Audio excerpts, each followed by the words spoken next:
Hey guys, welcome to the inside of the create section for your website. I'm going to show you how to build your website here. I'm going to show you a couple of shortcuts and steps that you can take, and basically everything that you need to know about putting your website on the internet. And this is really a turnkey solution. So we've installed a few things to make this as easy as possible for you. So all you have to do is come up here to this little green button right here, and this is where we're going to allow you to enter your hosting information. Now folks, this is probably the easiest part because for your hosting information, you're going to get that from your hosting company, and you're going to enter in your FTP hosting information, your username, and your password. Now you'll notice here this is entered in twice, and there's a reason for that. Basically because, without going into too many details, on the back end of this system here, this nice user interface that you see, there's some coding, and depending on which hosting company you pick, they may request FTP information or cPanel information or both. And here's the bottom line: when you enter that information, the system's going to make that decision so that you don't have any problems with the install of your website. Okay, so what we're going to do is we're going to ask for that information twice in case for any reason it's different, but for me it's all the same. Okay, so here it is. We enter that information and we click update. Now once you click update, here's what's going to happen. You're going to get, congratulations, your hosting details have been updated successfully. Basically that means that we're now storing that information, just like when we first logged on here. You could see that that information was already stored in the system. That's going to prove to be very convenient for you as you move forward and start building multiple sites. Okay?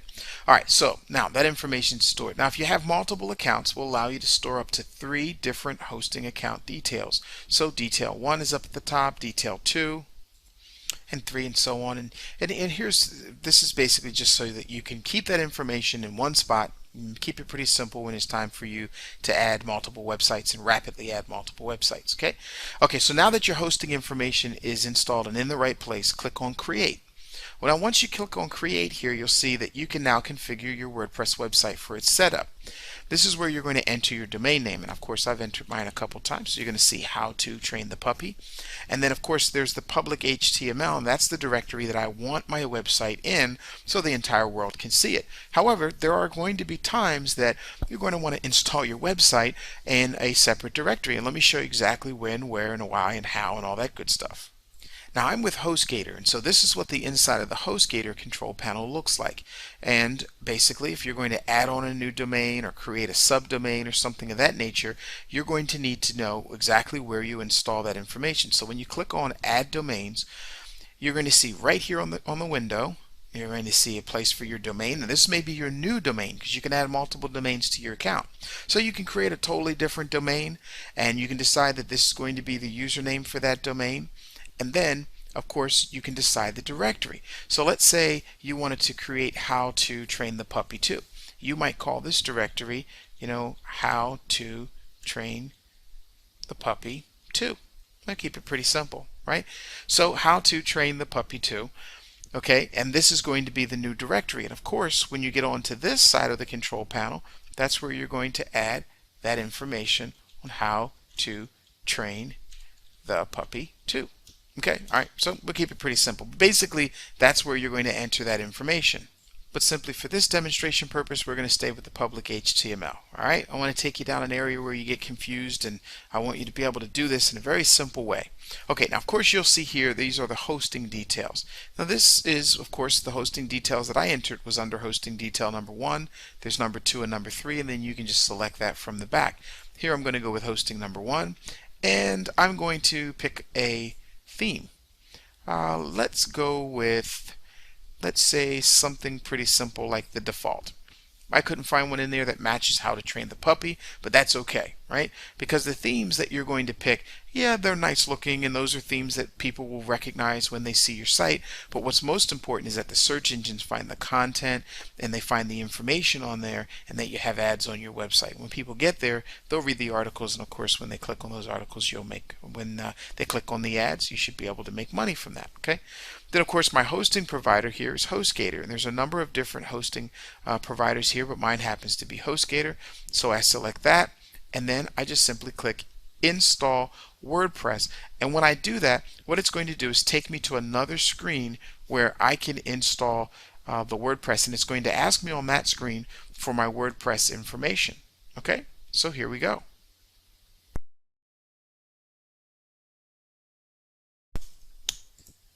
click install, wait for the system to set everything up, and it's going to take you to a window that says complete the install.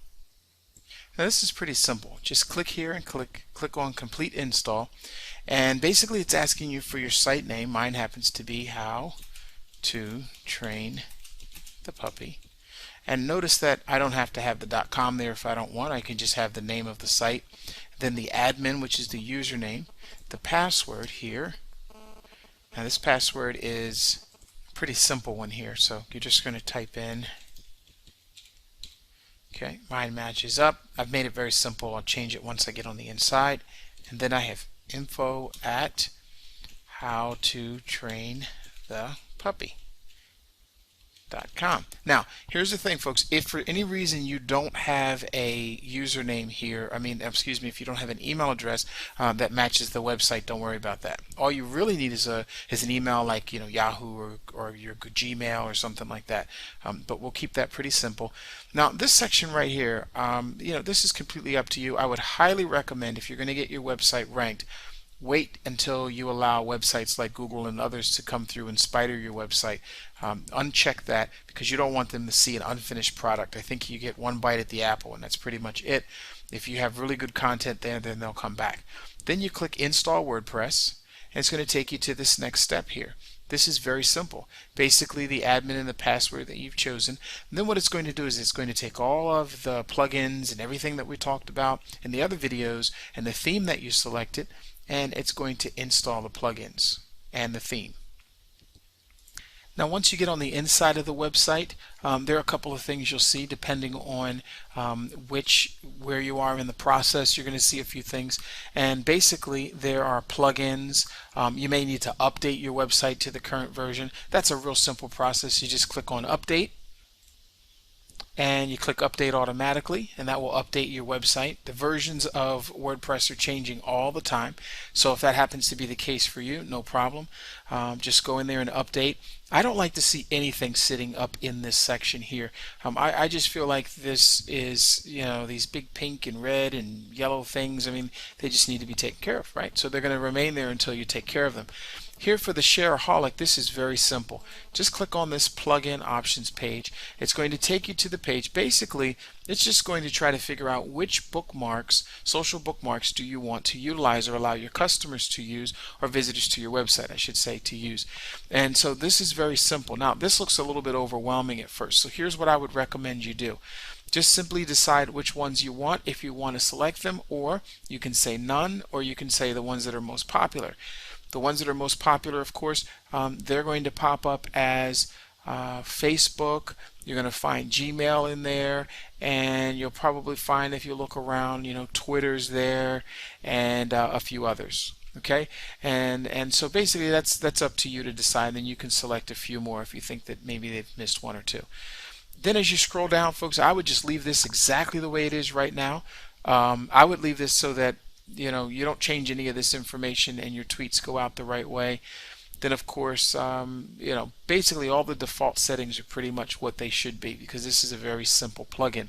The only thing, if anything, you may want to change or select something new is if you look at one of these sharing is caring type images as your background image, and you'll see what I mean in a moment. When you get to the page, you may want to come back and change this to a different image, and if you do, you just select the radio button and then simply scroll down, and of course you want to decide basically if there's any type of menu placements or anything like that. And again, honestly, I would just leave this the way it is. Now you click Save Changes, and that's it. It's all done. It's all configured and set up and ready to go. And basically that's it. Once it's all set up, you can come back in and make any changes that you want to it once you see it on the front page and decide if it's exactly the way you want it set up. Okay, so the next video we're going to move on to how to configure your SEO. And folks, this is important stuff when it comes to configuring your SEO, because you're going to need to know a couple of things that are important when it comes to getting the search engines to recognize you and find your website on the search engines. Of course, you want traffic that clicks, traffic that turns into money for you. Okay? All right.